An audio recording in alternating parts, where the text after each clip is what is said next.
Hello everyone and welcome back to Acting 1. Today what we're going to do is we're going to continue our journey through the acting process, and we are getting to one of the most important steps, the super objective. Now the super objective is what your character needs for the entirety of the play. But we're going to go into a little bit more detail of what a super objective is, how do you find one, and how can it help your acting process. So let's get started.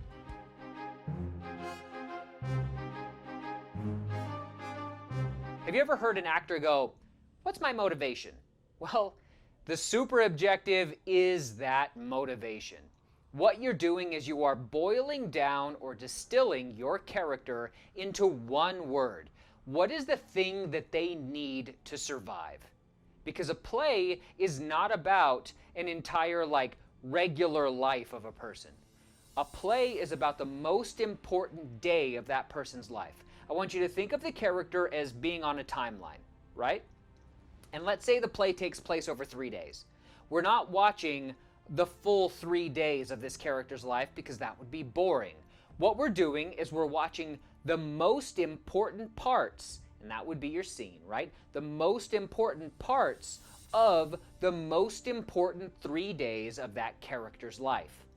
And then we combine them all, right? So what you're going to do is first read your play and look at what your character does, says, what other people say about them, and then most importantly, you have to figure out why you are like your character. That's what the super objective's main purpose is. You see, the super objective is something that your audience doesn't see, but they feel it. They know if it's there. I'll give you an example. Let's say in the play, you need $5. And so your line is, "Can I have $5?" And most people in plays or in real life never tell you why they need something. They just need something. So you know that there is something that's needed. You just don't know why yet, right?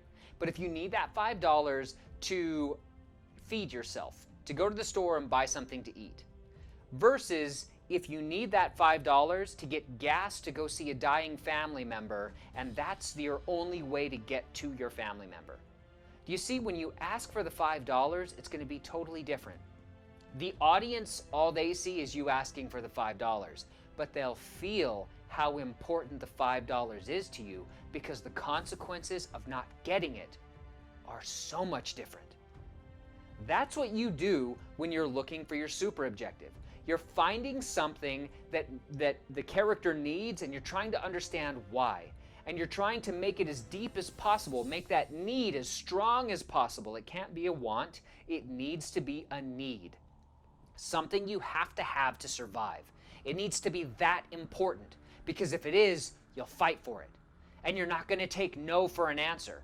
And on the most important day of that character's life, when the stakes are the highest, that's what that character is going to be doing, because that's what anybody would do.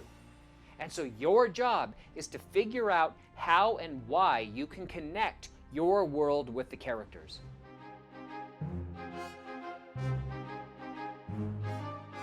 Looking at your character, first read the play, look at their actions, look at what they say, look at what they do, right? Most importantly, look at what they do. And then what you're going to have to do is figure out why you would do the same thing.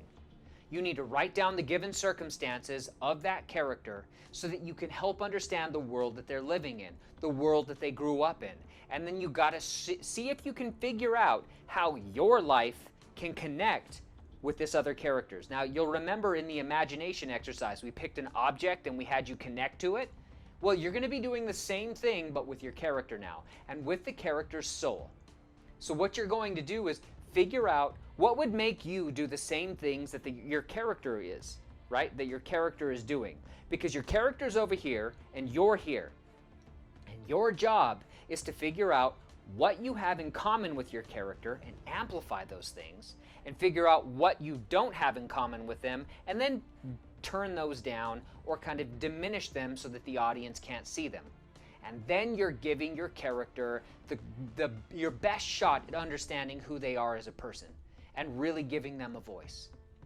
And so what you want to do is find a word, the most basic that you can get. It's just like Inception. You want to make it something basic, something small, but something so understandable that it can connect to almost everything that you do. And so what you want to do is start looking for words that connect you to the character, but also yourself, right? So let's take the movie The Lion King, for example. And we'll take Scar. So in the film, Scar wants to be king. That's an action though, right? That's something you can do, become king. But what does Scar really get out of being king? That's what you need to ask yourself. Why does he want to be king? What does he get out of it? What is he really looking for? What is it about being king that he wants? So if we look at the given circumstances, we're going to look and see that Mufasa gets all of the respect, and Scar is humiliated pretty much everywhere he goes. He's always second best. People talk down to him. Even servants talk down to him. So everybody looks down and humiliates Scar. So what's the thing that he would really, really want? Power and respect. Now, for some of you, power doesn't work. It doesn't mean anything, but respect does. Because we've all been humiliated.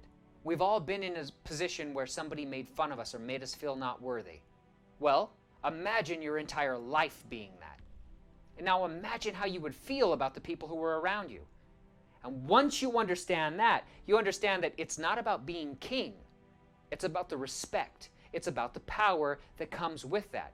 So, that is going to translate not only for the whole play, or for the whole film, but in every individual scene as well. So in every scene, he's going to be wanting to get respect. He's going to want to push whatever his agenda is, but respect, anytime that's threatened, that's going to trigger something for him. It's going to be a very important thing. And you, now that you've looked at your character, you've used your imagination to connect with the given circumstances of that character's world, and then you've found a way to connect to the soul and what you know about human nature, what you know about yourself and how it connects with the character, now you can truly give that character a voice.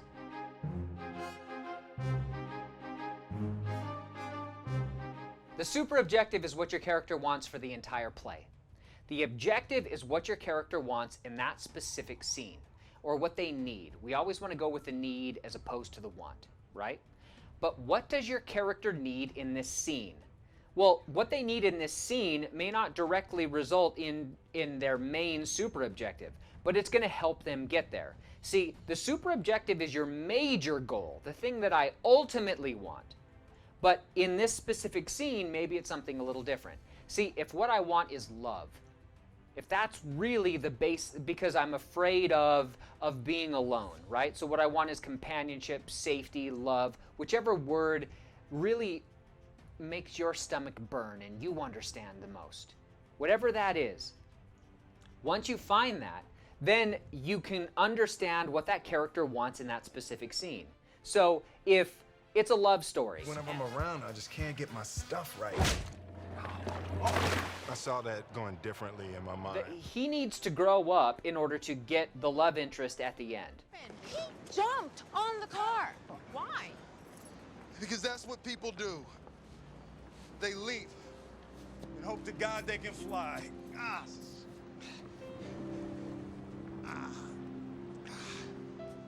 Because otherwise, we just drop like a rock, wondering the whole way down. Why in the hell did I jump? But here I am, Sarah, falling. And there's only one person that makes me feel like I can fly. It's you. See, that character wants love and acceptance, or maybe safety or something like that. But they're learning that what that super objective is. The character may not know what the super objective is at the beginning, but the actor must know. Your job is to know so you can plan out what the major events are that help change your character. So, if that character wants love or companionship, well, in this specific scene, maybe all they want is a phone number. Now, on the one hand, it is very difficult for a man to even speak to someone that looks like you. But on the other hand, should that be your problem? So life's kind of hard all around. Well, not if you pay attention. I mean, you're sending all the right signals. No earrings, heels under 2 inches, your hair is pulled back, you're wearing reading glasses with no book, drinking a Grey Goose martini, which means you had a hell of a week and a beer just wouldn't do it. And if that wasn't clear enough, there's always the off that you have stamped on your forehead. Once I know that, that's something very specific, I can go get that. And then your audience will understand, yes, that person wants a phone number so that they can be in love, get acceptance, all of those things. So everything is tied together. But maybe in this specific scene, the person you're in love with is already with a significant other. Well, in this scene, it's a showdown. So what do you need to do? You need respect, or you need to win. No thanks. Mr. Wilder here is quite the collegian. He's in his, what, 6th year, is it? Lucky number 7, actually. What are you studying, son? Well, I dabble in a little bit of everything. I've tried to experience all that Coolidge has to offer. Well, surely you have a career in mind. No, not really. I'm still looking for that dare to be great situation. Maybe you should start looking for that dare to be employed situation. And win. That's one word, right? We can distill it down. What do you need to do? Win. Why? So I can get love, so I can get respect, so I can get all of those things. And once you start to understand that we as human beings are motivated by very simple needs, well, then your characters are going to be easier to play and also more realistic. See, if you give yourself a target and you give yourself aim, then you know where you're going and you can go towards that with everything that you have. And when that happens, you're going to be more successful. And also, when that happens in a play, you're going to be more dynamic to watch because you're always alive, because you're always going for that thing that you need. Why? Because you and your character are working together so that you can finally get that thing that you both need. See, you're going to unlock parts of yourself with each character. Each character has a different need than you. They have a different super objective. But the more you act, the more you're going to unlock about yourself and the more you're going to understand how you work. And that's what you get out of it.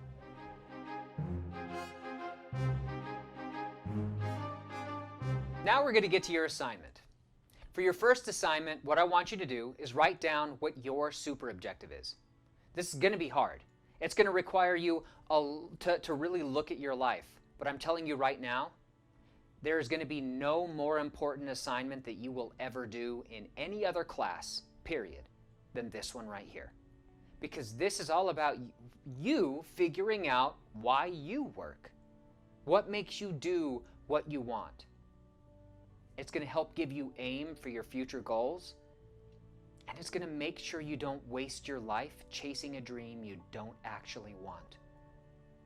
See, before I did my super objective and really looked at myself, I thought that what I really wanted was to be a successful actor who had a bunch of awards. And then I went through and I looked and I did an exercise where I got to go through what I really wanted and what I got. And at the end, in my mind, I had won all of these awards, but I had no one to share them with. I was successful and had all of this money, but had no one to share it with, because all I had focused on was getting these things. But the things weren't what was important to me. See, it took me having to really delve deep to figure that out, though. Because when I got to the end of that exercise, I had achieved all my goals, but I was worse off than where I am now, than where I was then. My life had no purpose. It was just about collecting these things. So what I was able to do was move my guidepost and figure out where I really wanted to aim, what I really wanted out of my life, what gave my life worth meaning, and what I felt was important. And I want that for you. If you're ever going to find this in another character, you first have to find it in yourself. So what I want you to do is figure out what your super objective is. And that's hard. So I'm going to give you a couple steps of how to get there. First, Write down every major decision that you've ever made. And write down after that all of the most important events in your life. After that, write down all of the important people in your life. And then sit back and go, oh, and write down all of your dreams as well. What do you really want? Write those down. And then sit back and try to figure out what they all have in common.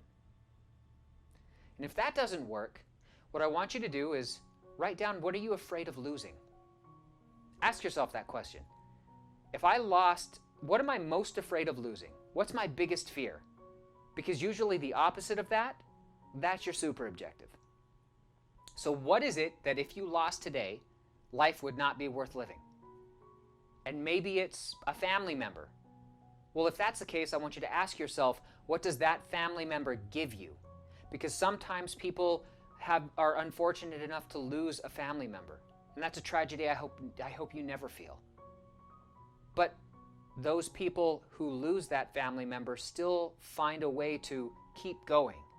Because there's something else that fills that void. There's something else that they're searching for. There's something else that's giving them part of that super objective that allows them to get up and get out of bed in the morning. So what is yours? Okay, let it take as long as you need. But really think, really look, because this is how you can set the aim for your future. Now, the second part of your exercise is you're going to write down, first, I want you to write down what your goals are. What is your to be ultimately successful in your life, what would that be? Write it down. How much money would you make? What would you be doing? What is success in your mind? Perfect. Now, once you finish writing that, then what I want you to do is I want you to sit down and go, okay, what would be the steps that you would need to get there? And just write them down and try to figure out, in order to get there, what would be the steps logically that you would need in order to get to that point. Take your time, write those down. Once you've done that, then I want you to sit down and go, okay, make a goal. What can I do this week that can help me get there? Just pick one of those items. One of those items on the list, right? That's going to get you to your major goal. Pick one item and pick a small goal. Maybe it's, if I need to, in order to get to that top level of success, I need my degree. Well, in order to get my degree, I need to pass this class. Well, one thing that you can do right towards that is, I want to get an A on this assignment, right? That's one thing you can work towards today to get you to that goal later. Now, the next thing I want you to do is write down what the absolute worst case scenario of your life would be. What would be your version of hell, right? The worst possible scenario. And it would be caused if you were left to your worst habits, the things that get in the way the most, the things that you know you don't do well. What would that life be like? And write it down. Then write down a list of the habits that hurt you and would help bring about that eventual outcome. Once you've done that, I want you to pick one of them and figure out one thing that you can do this week or today that can help you overcome that. Just one thing. Let's say you like to drink a lot. Well, maybe it's, I'm not going to drink tonight. Maybe it's something that simple. Maybe it's you procrastinate. So what are you going to do? I'm going to finish this one part of the assignment or this one assignment early. See, success is this thing where it just starts little. And as you start to achieve your goals, you start this domino effect that starts to build and you get stronger and stronger, and pretty soon tackling things gets easier and easier.